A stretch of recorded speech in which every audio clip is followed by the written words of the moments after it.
Baik, selamat pagi teman-teman semuanya. Assalamualaikum warahmatullahi wabarakatuh. Pada tutorial hari ini, saya akan menjelaskan bagaimana cara membuat tampak dan potongan di AutoCAD.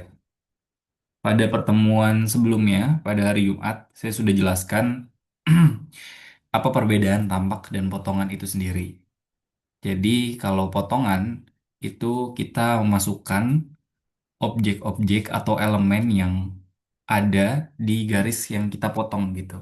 Misalkan kita membuat garis potongan di sebelah sini, maka elemen-elemen yang kita masukkan seperti pohon, kemudian perkerasan, dan elevasinya itu hanya sekedar yang ada di garis potongan ini gitu. Dan diperlihatkan juga kedalamannya. Jadi ketika di sini ada, misalkan di sini ada embung, diperlihatkan juga kedalaman embungnya berapa, kemudian elevasi retaining wall ini berapa, dan sebagainya. Kemudian kalau misalnya tampak, itu perbedaannya dia memperlihatkan dia memperlihatkan elemen atau objek yang berada di garis potongan ini juga yang ada di belakangnya gitu. Dan mengikuti arah dari em, arah dari arrow atau panah itu kemana gitu. Jadi misalnya kayak gini, kita buat garis potongan dan arah panahnya ke atas, maka yang diperlihatkan itu mulai dari garis potongan ini ke arah atas gitu. Begitupun sebaliknya. Singkatnya seperti itu. Jadi kemarin saya juga sudah mempercontohkan gitu, membuat potongan ya. Dan sekarang saya akan mengajarkan bagaimana kita membuat atau membedakan pohon pada tampak ya. Pohon yang berada di garis depan sini dengan pohon yang berada di garis belakang sini. Atau yang berada di belakang garis potongan. Oke, yang pertama kita membuat garis bantu dulu ya. Kita membuat garis bantu.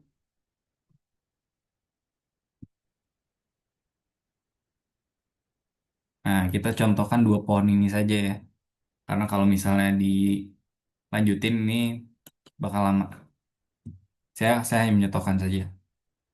Nah, taruhlah yang di depan sini em, kita buat pohon yang tingginya 5 meter, berarti 5.000.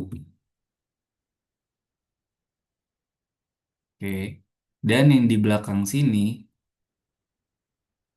samain aja, tingginya 5 meter.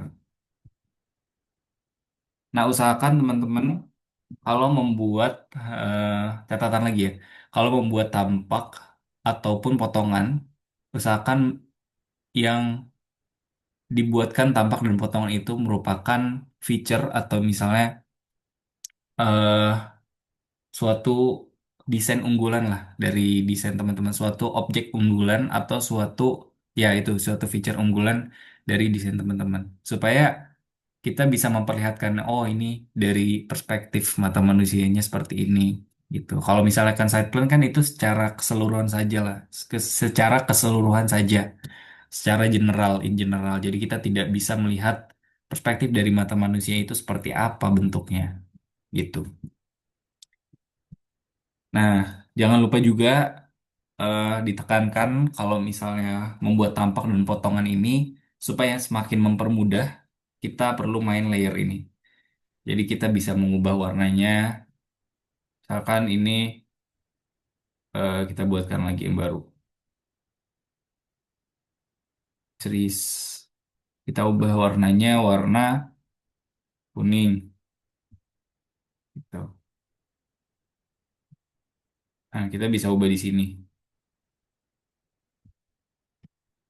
Kurang lebih seperti itu. Nah, kemudian gimana sih caranya kita membedakan antara pohon yang di depan sini sama yang di belakang? Ini ya, pohon yang di depan sini sama yang di belakang. Nah, pertama kita harus punya pohon dari tampak samping gitu sendiri. Sudah saya share juga minggu lalu di file namanya furniture. Kebetulan filenya agak berat, jadi nggak mungkin kan saya untuk membuka. Kita ambil contoh ini aja ya. Asumsikan ini adalah pohon dari tampak sampingnya. Asumsikan ini adalah pohon dari tampak samping. Misalkan kita buat di sini satu pohon kita plot. Nah, sebentar. Nah ya. Nah, yang ini dia kan berada di garis potongan. Ini berarti dia lebih di depan dibanding yang bawah sini, yang sebelahnya nih, yang sebelah kanan. Otomatis kita harus memainkan yang namanya opacity atau transparansi. Caranya gimana? Nah, kita bisa sesuaikan. Misalnya kita blok ini dan transparansi itu berada di ini, yang bagian match properties, layer-layer ini kita klik bagian ini.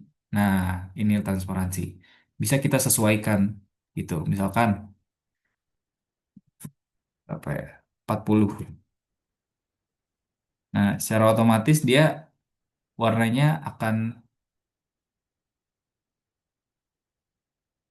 bentar.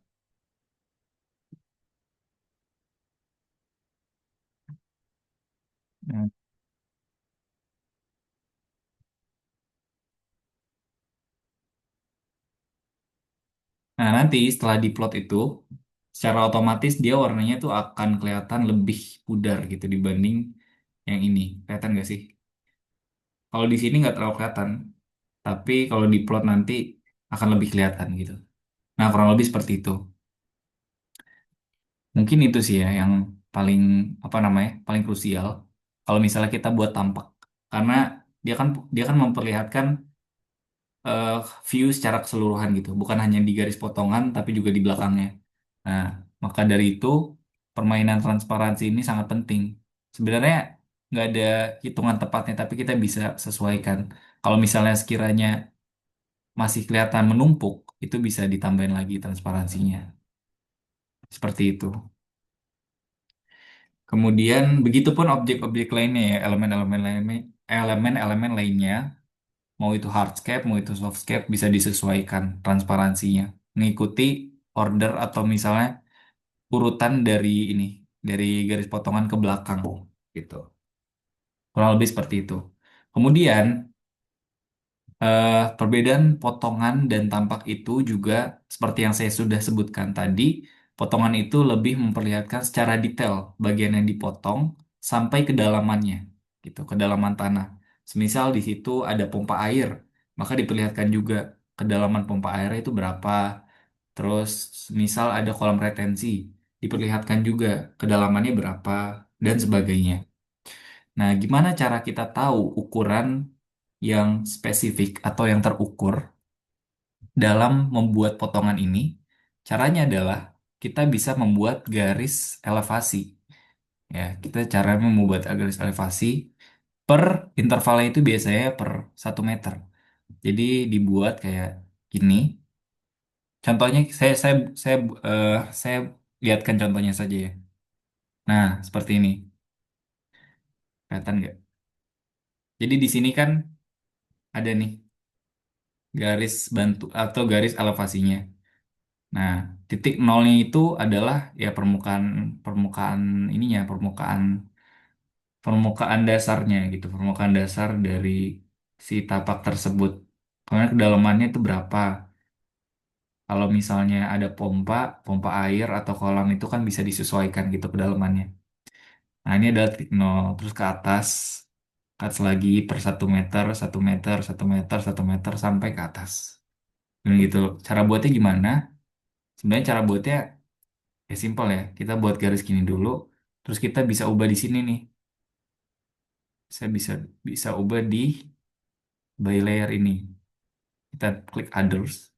Nah, klik load. Nah, sebenarnya seharusnya itu dia langsung keluar gitu. Opsi-opsi dari pilihan pilihan si line line type-nya ini.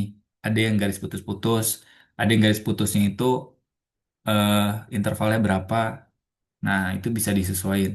Nah, tapi saya nggak tahu AutoCAD saya sepertinya error dan belum dicari tahu ini kenapa. Tapi yang kalau misalnya AutoCAD yang biasanya itu kalau misalnya kita klik load di sini, nah kita klik load di sini, dia langsung keluar gitu. Kurang lebih gitu. Dan kita bisa sesuaiin aja. Misalkan kita buat di sini 1000 ya. Nah, kita bisa copy paste sampai atas gitu. Sesuai yang menyesuaikan desain dari tapak masing-masing. Misalnya ketinggian pohon maksimalnya tuh 15 meter, ya maka buat sampai 15.000. Terus kemudian kalau misalnya di sini kan ada embung kan ya. Embungnya misalnya kedalamannya tuh maksimal 2 meter, bisa dibuat ke bawah 2 meter kayak gitu. Nah, terus buat kayak gini, terus di sini juga tinggal copy aja mengikuti garis yang tadi yang udah kita buat garis bantunya. Udah deh, kita tinggal masukin apa namanya teks di sini ukuran berapa terus copy paste gitu. Terus garisnya diubah pakai ini yang line type others load terus ganti yang garisnya putus-putus itu. Tapi di sini karena mungkin AutoCAD error jadi lah apa namanya feature-nya nggak keluar gitu. Kurang lebih gitu sih. Oh ya, dan jangan lupa berikan juga keterangan ruang. Nih kayak gini kan. Ini kan potongan nih. Diberikan juga fitur-fitur yang ada di dalam desain itu. Sekani posapam, bollard. Terus kalau misalnya yang tampak itu bisa dibuat seperti ini keterangan ruangnya. Gitu. Kurang lebih seperti itu. Em, ya pokoknya banyak-banyak explore aja fitur-fitur di AutoCAD ini banyak sebenarnya.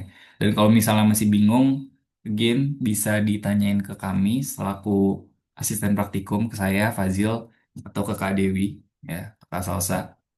Ataupun bisa searching di YouTube. Banyak banget. Misalkan how to make um, how to make grid elevation ya segala macam lah. Bisa disesuaikan pakai bahasa Inggris atau bahasa Indonesia. Kurang lebih seperti itu.